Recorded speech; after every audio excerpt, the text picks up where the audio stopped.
This is kind of an interesting angle. We don't really look at our patients from this angle, right? This would be like you're sitting on the patient's body, but we don't sit like that, which is great. But I wanted to kind of point out the proper angulation for our ultrasonics. So an ultrasonic is a 0 to 15 degree angle to the tooth. So I'm gonna have that last couple millimeters of the ultrasonic insert in touching the tooth, and then we want it lined up with the tooth. So you kind of have to remember, teeth are not squares, they're not circles, they're kind of more cone shapes. So having that last couple millimeters of the insert at a 0 to 15 degree angle will help us get underneath. Hand instruments are a little bit different story, right? We want a 70 degree angle with this. So right now, this is lined up where the tooth and the face are coming together at a 90 degree angle. So we're gonna close a little bit like this.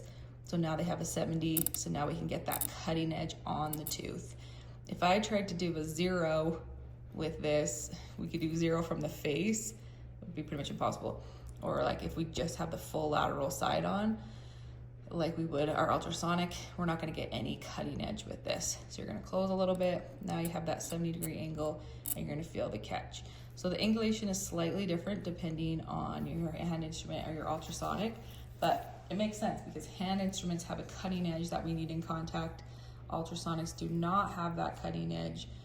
So we wanna make sure we just have the last couple millimeters of the tip, because that's gonna be the best for how the ultrasonic works and where the power is coming.